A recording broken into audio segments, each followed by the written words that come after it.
Now we're joined this morning in Health Watch by California Congresswoman Mary Bono Mack, who was elected back in 1998 to fill the seat left vacant by her husband, Congressman Sonny Bono, who was killed in a skiing accident. Within 5 years, their teenage son, Cesare, developed an addiction to drugs, which he battled for years. Congressman Mary Bono Mack is here to talk to us about that this morning. Good morning. Thanks for coming in. Thank you. Why did you and he decide to talk publicly about such a private struggle? We both felt that it was very important to raise the awareness of the issue of prescription drug abuse in children. So my son saw it happen in his friends, and he wanted to make sure that other kids knew as well to stay away from prescription drugs. Let's talk about how his struggle began. He was 9 when his dad died, right? Mm-hmm. You saw that effect on him immediately? Oh, well, of course. The loss of a parent is a huge loss, but it really didn't manifest itself in any way that was, I think, more troubling that would indicate future drug abuse until later on in high school. My son knew to stay away from drugs like, crystal meth and all of the bad drugs, but he thought that if it came in a little brown bottle, it was safe and it was fun. And hey, look, mom and dad, so wherever they get those drugs, somebody's doing it. So they started dabbling with OxyContin, and it turned into an addiction. And I'm very proud of the fact that he's been fighting that. And he knows it's a lifelong struggle, but he's a great kid and wants to keep other kids away from it. Do you think his dad's death was the trigger, even though it didn't happen until years later? I don't know that it's for me to analyze that. I think that people have various triggers and they deal with stress in different ways. And with my son, more importantly, I think there's a genetic component that addiction has run through both sides of his family forever.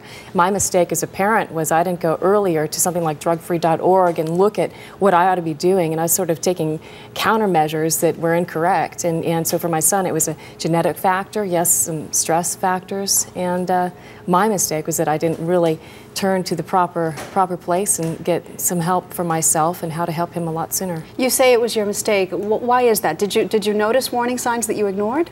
Well, let me say, my mistake is not, his addiction is not my mistake. It's his disease. But my managing his disease was a disease into itself. Codependency is a whole issue. But parents always sort of have to, when you deal with prescription drug abuse, it's not that your kids come home and they smell like alcohol or they smell like pot. You can't do the old sniff check. Mm-hmm. It's a lot more complicated and a lot more dangerous than that. But did your gut tell you that something was wrong? Was his behavior different? Did you have any way of knowing all those years that he was addicted? So many families deal with this issue, and it's important to realize that there's an insanity that develops around addiction. And you start putting pieces together that don't really fit, but it takes a lot and a lot of courage to really realize that it's an addiction. At drugfree.org website, actually there's help. You can look, I think my kid might be using, or I know my kid is using, and right there's some answers and tools that you can go to find the steps that you need to take to start on the path of recovery. How did you discover that he definitely was addicted to drugs? He told me. He told you. It was important for me, and again, with help of people like Partnership for Drug Free America, I was able to see how to set an environment for him to come to me and to make it safe. First of all, to try to remove the stigma, to tell him you're not a bad kid if you're using, but this is a problem in America.